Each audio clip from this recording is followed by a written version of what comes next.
Good evening, Milton. Good evening, Doctor. Still trying to save lives?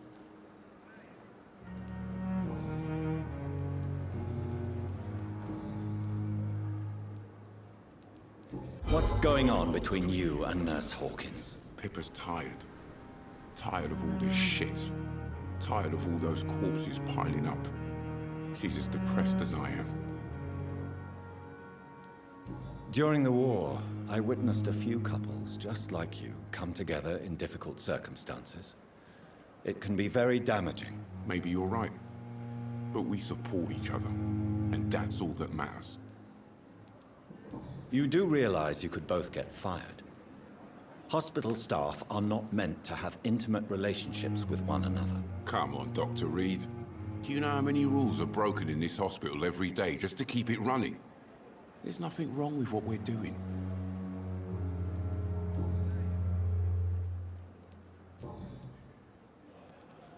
Goodbye, Milton.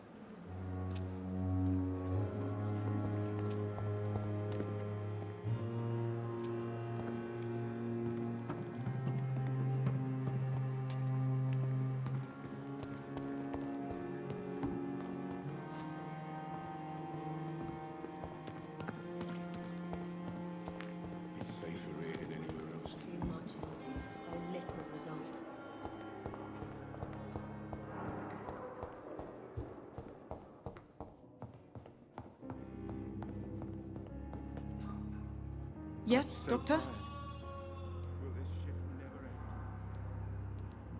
Why then do you always work the nights? Don't you ever sleep? At the Pembroke, we're always hands on deck. Your dedication to the Pembroke does you credit, Nurse Crane, but when do you sleep? We staff get our sleep when we can, Doctor. Nursing is a vocation, not the labor of a journeyman. Lack of sleep and the medical profession always ends in disaster. I've witnessed many a colleague succumb to stimulants to fight exhaustion. Drugs were as deadly as bullets in the trenches. London's trenches start here at Pembroke Hospital. We are on the front line, make no mistake.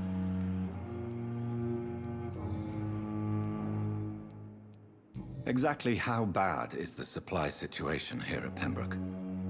It really depends. Dr. Swansea deftly works his society contacts for monies. But with the quarantine, well, we're in God's hands.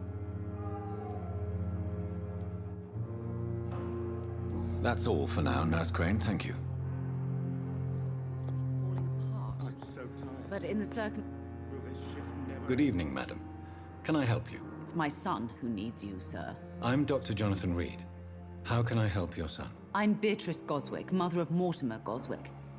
Could you check on him, please, Dr. Reid? I've heard much of your talents as a physician.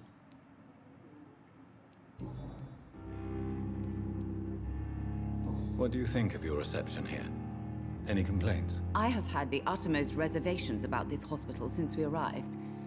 But we had no other choice, considering the state of emergency. Is there something in particular that's bothering you? Some of the staff were not especially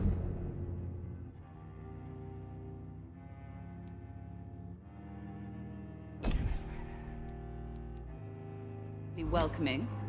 I suspect they're not accustomed to dealing with patients of such social standing. Tell me more about your arrival at the Pembroke Hospital. What gave you such a bad first impression? The ambulance driver was quite rude, for a start. And that nurse, Miss Hawkins, seems to have quite a dubious attitude. What do you mean? She managed to secure a bed for my son despite the epidemic. It was a relief, but it wasn't cheap. I share your concern, Mrs. Goswick. Be sure that I'll talk to the people involved. I don't expect compensation, Dr. Reid. But I'm aware such behavior would not be tolerated in other hospitals. She charged you for a bed? Yes, and I paid without question, considering the urgency of the situation. What can you tell me about yourself, Mrs. Goswick? Not much to say. Just take care of my Mortimer and I'll cover all the expenses. That's all that matters. May I ask if you have an occupation, Mrs. Goswick? I'm a teacher by profession. I teach young women who are more ambitious about their futures than their families. Are you really that rich? Most of the patients here are of a more humble origin, if I may say so. Yes, thanks to my husband. May he rest in peace. I can cover any needed medical expenses.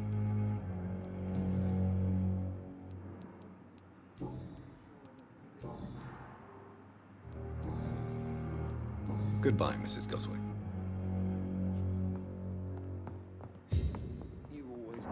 Good evening. I'm Dr. Reid. Can I help at all? No, Really?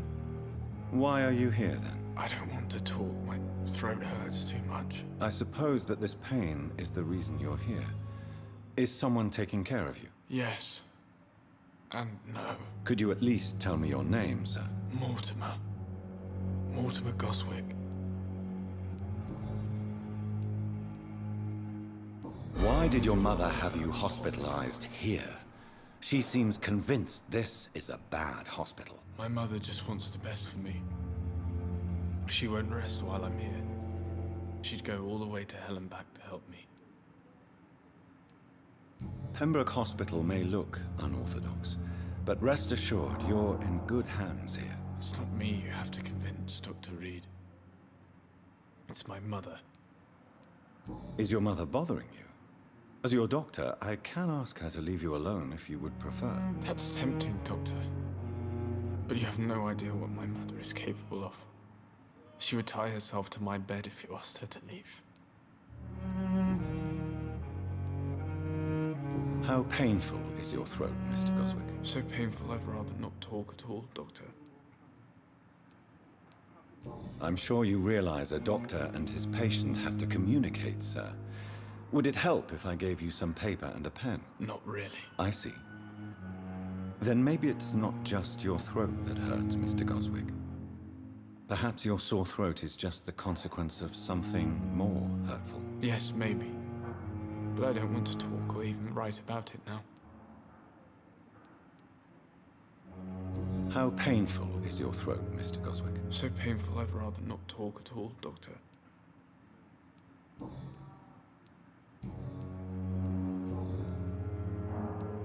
Tell me about yourself, Mr. Goswick. I don't want to talk, Doctor. I have to go now, sir. But don't hesitate to contact me if you need any help. I'm all right. Don't waste your time with me.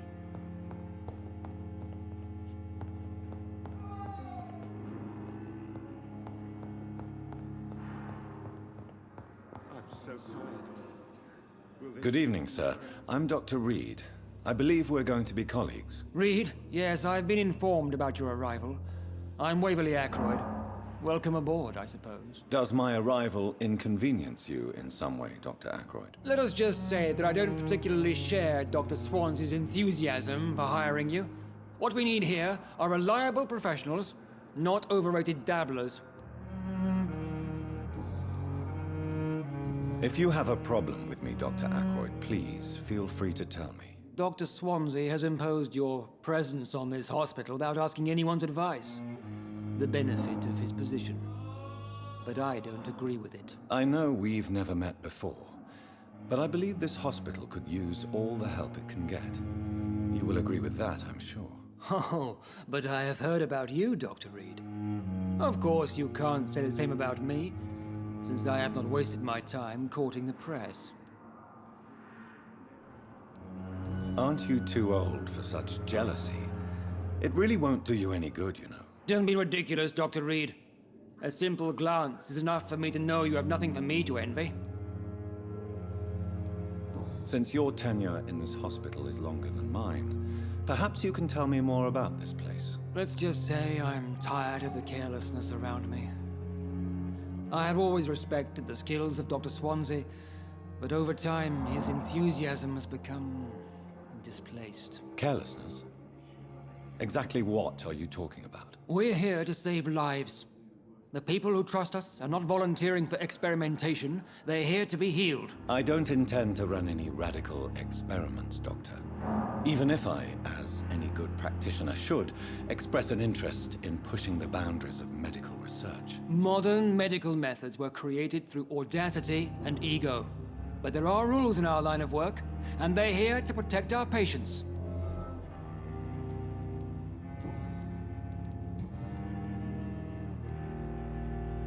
I don't know what you've heard about me, but I have already proved my value as a practitioner. I don't question your skills, Dr. Reid, but your motive. Is it money, fame, or are you truly dedicated? And what exactly is that supposed to mean? I served in the war just like you. But unlike you, I did not use the wounded to play the modern sorcerer. Be careful what you insinuate, Dr. Ackroyd. I only want you to admit you used those men to improve your theories.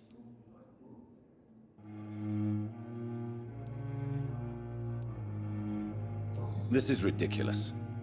My blood transfusion technique saved many lives, and you know it. You see? That is exactly what I hate about people like you. You avoid this kind of accusation instead of facing reality.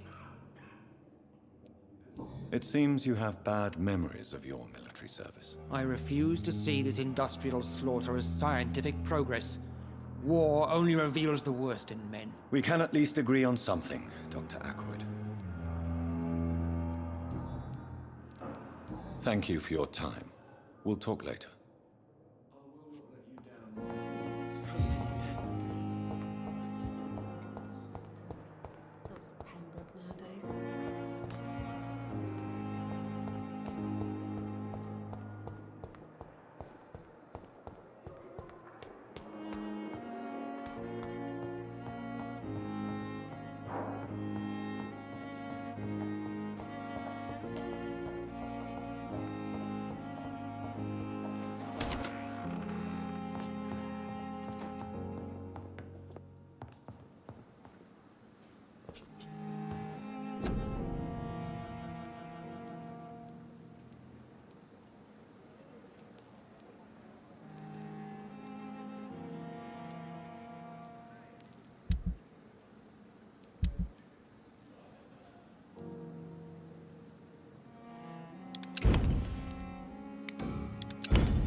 The flower's dying. It needs water.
It's locked.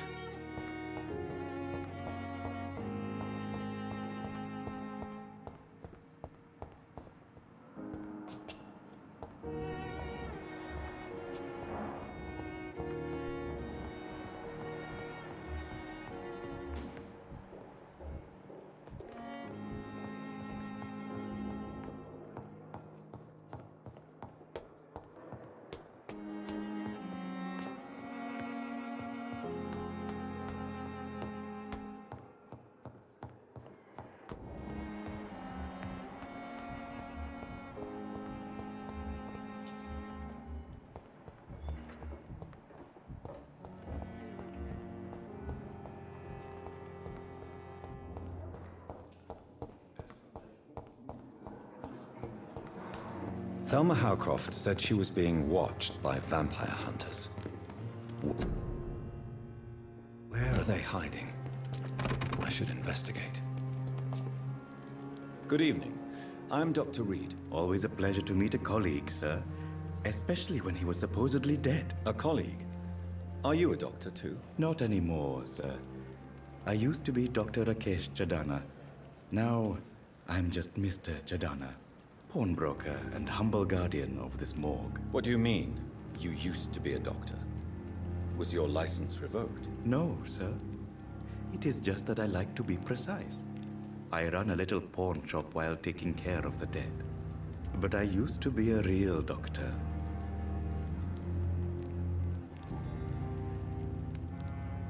Do you work here alone? Yes, very easy work, sir.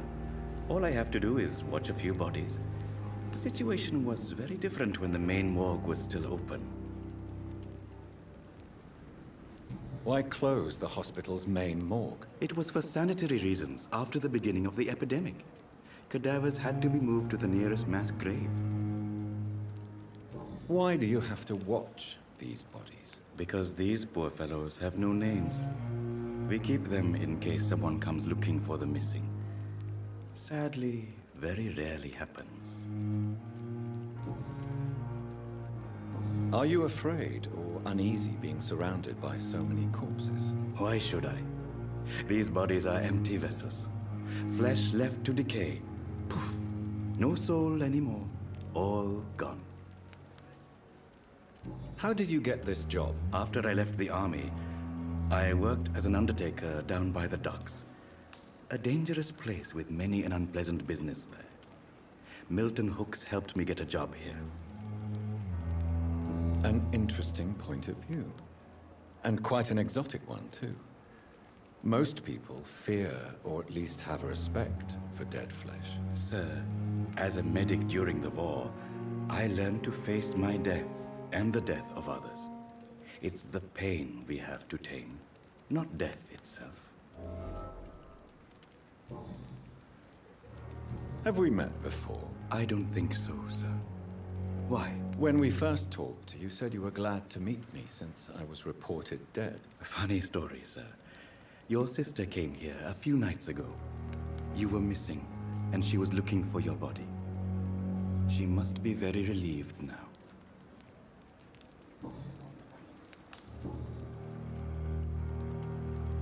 Since you're not afraid of dying, do you believe in life after death, Rakesh? No.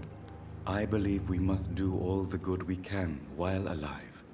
For our time is short, and the obstacles are endless. Do you think you would enjoy immortality as a concept? I don't think so. Don't mistake me. I love life, and I'd like to live a long life. But everything has to decay, sir. Even goodwill. Do you really believe goodwill cannot last? As I said, sir, everything decays. If I was to never die, goodness, I would be bored or worse. And I like to be helpful, sir. Quite depressing, wouldn't you say? Yes, but the good news is we'll all die before losing our humanity, sir. So you're ready to die? No, I am not. I don't fear death, for I won't see it. What troubles me is the pain my death will inflict to those I know. You're a wise man, Mr. Chidana. No, Dr. Reid. I am a foolish man. But I like to think otherwise. A pawnbroker? I expect you get all types of people here. Yes, sir. All kind of people. For I sell all kind of goods. What kind of goods? With the quarantine, it's not always easy to buy things. So I trade. I exchange. Some people sell, some others buy. I like to help. Who comes here to trade with you? It's very unhygienic, even unsafe. Diseases can spread. For the customers, for the hospital. I'm very cautious, sir. I've been a doctor, remember? And all my clients are good people. In fact, I think I only know good people.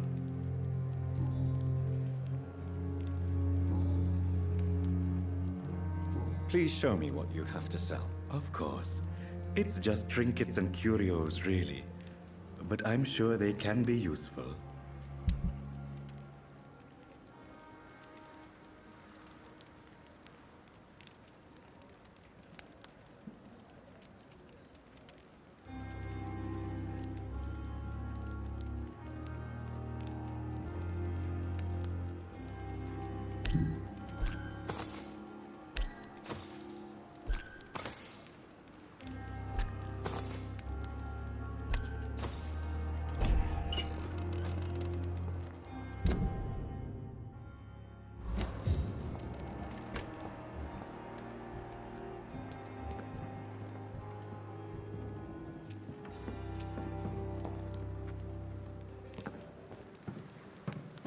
It's locked. I'm sure that during your lifetimes, you have... Good evening, Doctor. I believe we're going to be working together. Dr. Reid. Dr. Swansea informed us of your arrival, but I could not dare to believe we'd have such good fortune. Such an honor, sir. Thank you. And you are? I am Thoreau Strickland, Dr. Thoreau Strickland. I'm a great admirer of your work, Dr. Reid.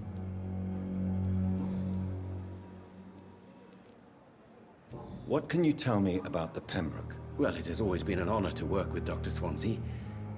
But with your arrival, I can't think of a better opportunity to learn about blood transfusion. You seem quite optimistic.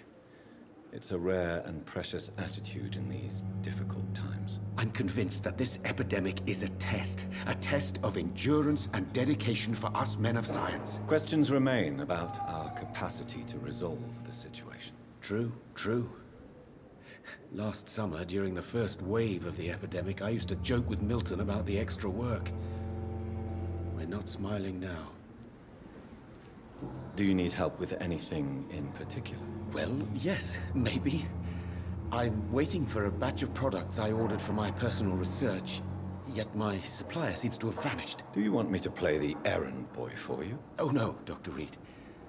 But if you went personally to his shop, what with your reputation and all, he wouldn't dare to refuse the products I need. I see. Well, give me the address, for I may pass by if I have time.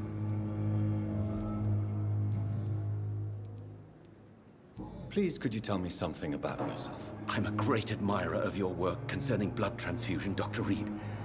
I run my own experiments. I'm convinced it's the future. I based my technique on my mentor's research. He helped me perfect my method. What is yours? I'd rather not talk about it. For now, it's just theories and first approach. My process is purely experimental and unsuccessful. As long as you're cautious and methodical, you may remain...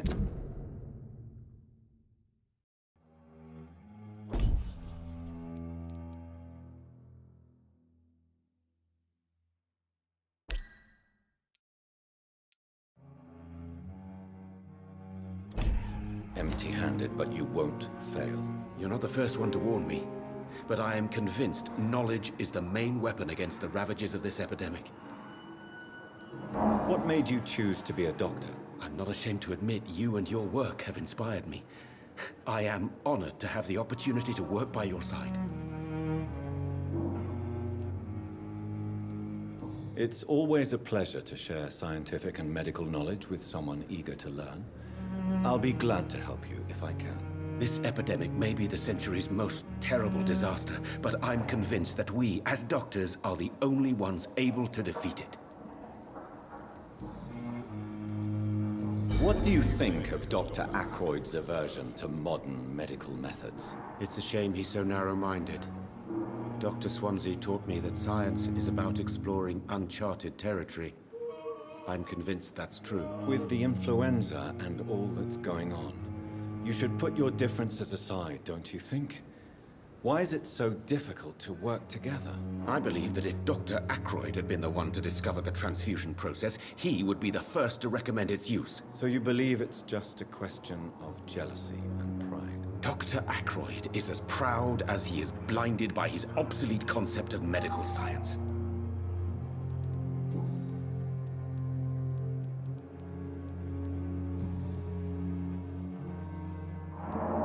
Tell me more about your willingness to experiment with new medical techniques. Harvey Fiddick is a patient suffering from a severe injury that could cripple him if not treated correctly. I'm convinced your blood transfusion technique could help him. What is it you really want? To save him, or to prove your point? Fair question. I want nothing but to save my patient, Dr. Reid. Especially since I know Mr. Fiddick's story. Tell me Mr. Fiddick's story. Our first diagnosis was compromised because Mr. Fiddick lied to us about the real origin of his injury. He first claimed it was an accident. But why would he hide such crucial information from us? Because he is a proud father, ashamed of putting his children at risk because of his own negligence. This personal involvement could also appear to be a lack of impartiality. You must know that a good surgeon must remain neutral. I agree. But that does not excuse Dr. Ackroyd's behavior. A man who did not even take time to converse with his patient. Do you think keeping his distance was a mistake? All I know is that I'm taking care of human beings with desires, hopes, and fears. Not some biological machine comprised of blood, bones, and flesh.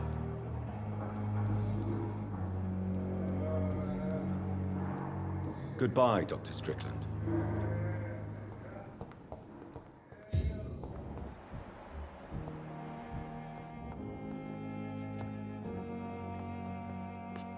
Good evening, sir. I'm Dr. Reid. May I help you? I don't know if a third opinion is needed. Your colleagues are already arguing about my condition. I see. Would you mind telling me more about your situation? I'm Harvey Fiddick. All I want is to get me bloody arm fixed properly. Tell me about the doctors who are arguing about your case. Strickland and Ackroyd. They both want the best for me, but there's a lot of pride there. Doctors are no different from carpenters, it seems. What do you mean? I often had professional arguments with rivals on a building site. Difference is, I disagreed about wooden nails, not flesh and bones. Tell me about yourself, Mr. Fiddick. I'm just a regular guy waiting to get his arm fixed, so I can return to work and to my family. I was more curious about what you were doing before being hospitalized. I'm a carpenter, and a good one too. But that means I need both arms to feed my family, Dr. Reid. Are you satisfied with your treatment here? Well, it's clear that I've chosen a bad time to be injured. Forgive my bluntness, but you seem overwhelmed by cases of the flu. I won't lie to you about it. I'm afraid we are. Are you sure you don't want to operate yourself, Dr. Reid? I have the feeling you're very capable. And your colleagues seem to think so too. In other circumstances, you would be right. But for now, I don't think I can take on the responsibility. My apologies.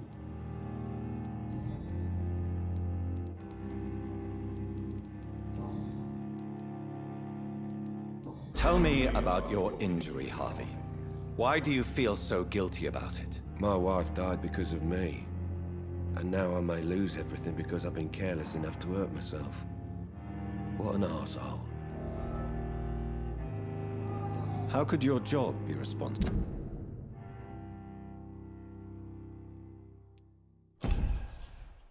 your wife's death? I was working a double.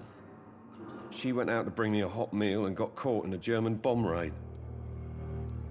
You can't hold yourself responsible for your injury, Mr. Fiddick. Unless you tried to hurt yourself. Of course I didn't hurt myself. But I can't work until my arm is fixed. My children need to eat, Doctor. Tell me more about the death of your wife, Harvey. 1915. I was in the army. Building workshops for the Royal Flying Corps. Helen was happy I wasn't sent to the front. What happened? The Germans sent Zeppelins to bomb the construction site, but they missed their target. My wife was bringing my dinner when the bombs fell. I'm sorry for your loss. So many died during the bombings. I served in France and witnessed the carnage there. I would like to say that she didn't suffer. Truth is, I have no idea. I just know that I'm all that me kids have. Poor little bleeders. How are your children after losing their mother? They were smaller then. The only good thing about this is my Helen didn't bring them with her that night.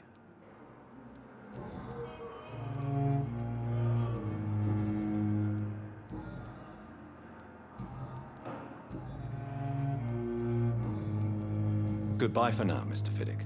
I'll see you later. I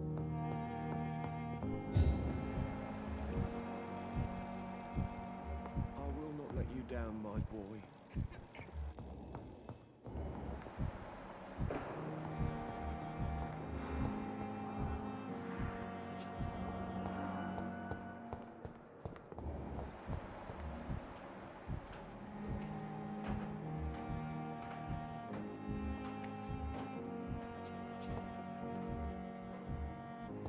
I'm really sorry, sir. I'll be back in a couple of minutes.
Down, my boy.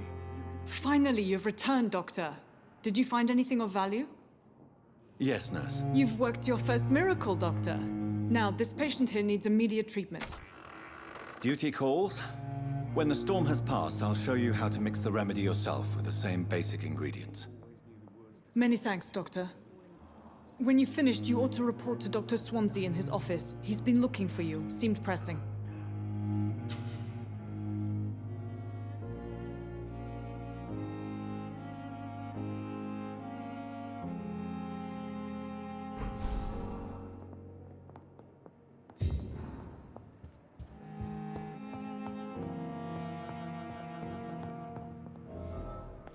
Good evening, Mr. Goswick.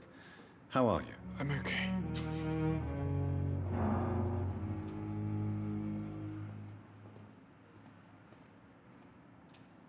Do you need any help? I'm afraid I may, sir. I don't mean to be a burden. You are not a burden, sir. Healing you is my responsibility. And you have my gratitude for that.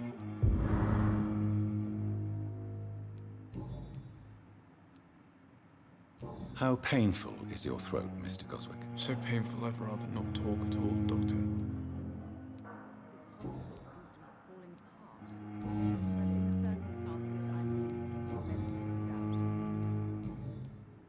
I have to go now, sir. But don't hesitate to contact me if you need any help. I'm all right. Don't waste your time with me.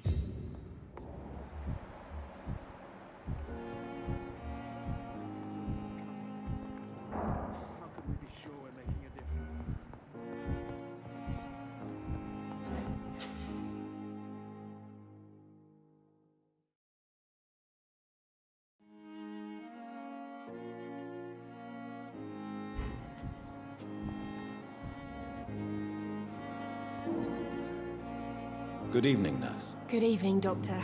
I don't think we've been introduced yet. My name is Pippa Hawkins. And I'm Dr. Jonathan Reid. Dr. Swansea has recently offered me a position in this hospital. Well, it's a euphemism that your help will be appreciated, Doctor.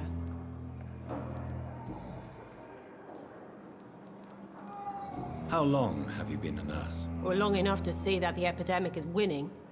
And no matter how qualified you are, don't tell me you'll change that. You'd be surprised what dedication can achieve, Nurse Hawkins. In medicine, sometimes we're just a test result away from a miracle. Sorry, Doctor. I don't want to sound bitter, but I'm just too tired to give a pep talk like Nurse Brannigan. Pepper, I know you're very close to Milton Hooks. Yes? Milton Hooks is my man. If you want to report me for that, just feel free, Doctor. I have no intention of reporting you, Nurse Hawkins. But are you aware of the risks? The rules say I won't be allowed to work as a nurse anymore. But here at the Pembroke, we break rules all the time. Is he worth the risk? Hey, I'm no perfect woman, and Milton is not the finest bloke. But we do our best to get by. That's all any of us can hope for nowadays. How is the Pembroke staff coping with the epidemic? Well, not well. Milton, the ambulance driver, is even more grumpy than usual. Especially concerning doctors. Why is Milton grumpy on a daily basis? Is it just an act? Milton's not the kind of man who's bothered about a bad reputation, whether he deserved it or not.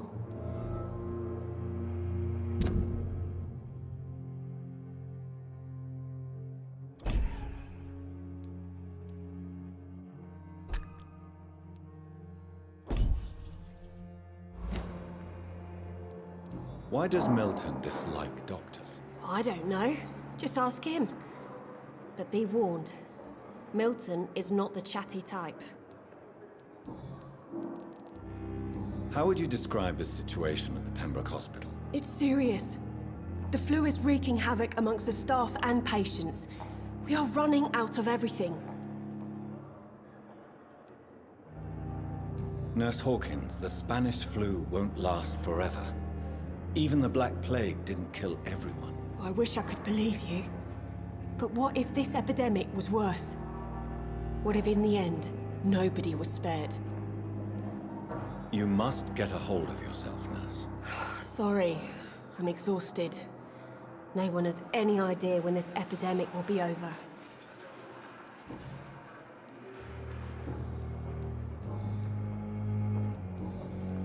Goodbye, Nurse Hawkins.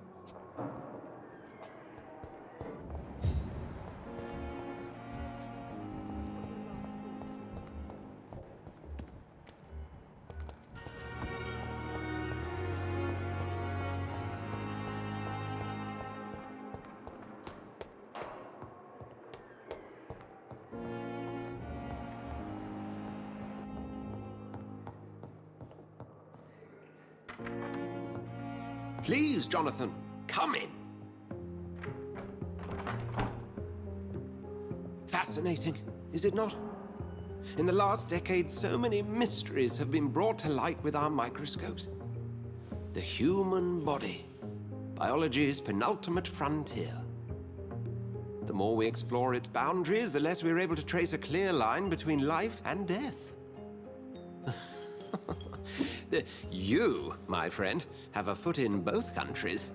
The view must be vertiginous. It's at least as vertiginous as chatting about vampires with you, I would say.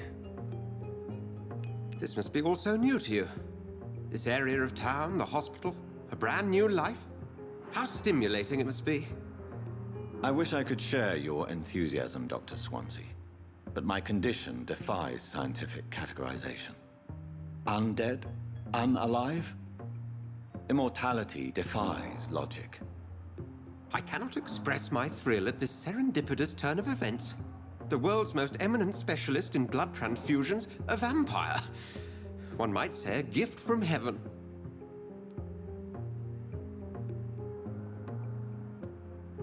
I'm a dead man. I was murdered. Now I'm a murderer. Tell me how this is a gift.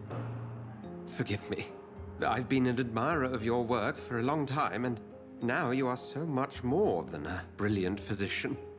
And please, call me Edgar.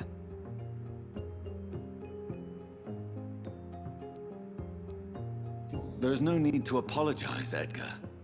You offered me sanctuary when I had none. Very well.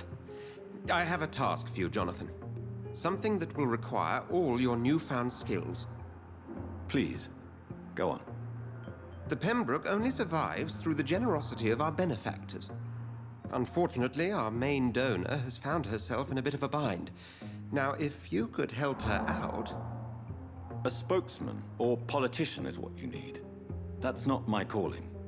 And until I come to understand what has happened to me, I require discretion. Discretion is in order, Jonathan.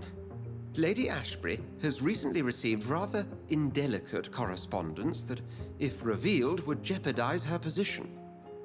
And you would like me to eradicate this threat? By the stole, of course not. I would just like you to pay her a visit. Her ladyship is certainly near the tents outside, tending the sick. You can't miss her. Look for someone impossibly delicate. Accepted. I'll see what kind of trouble Lady Ashbury is in.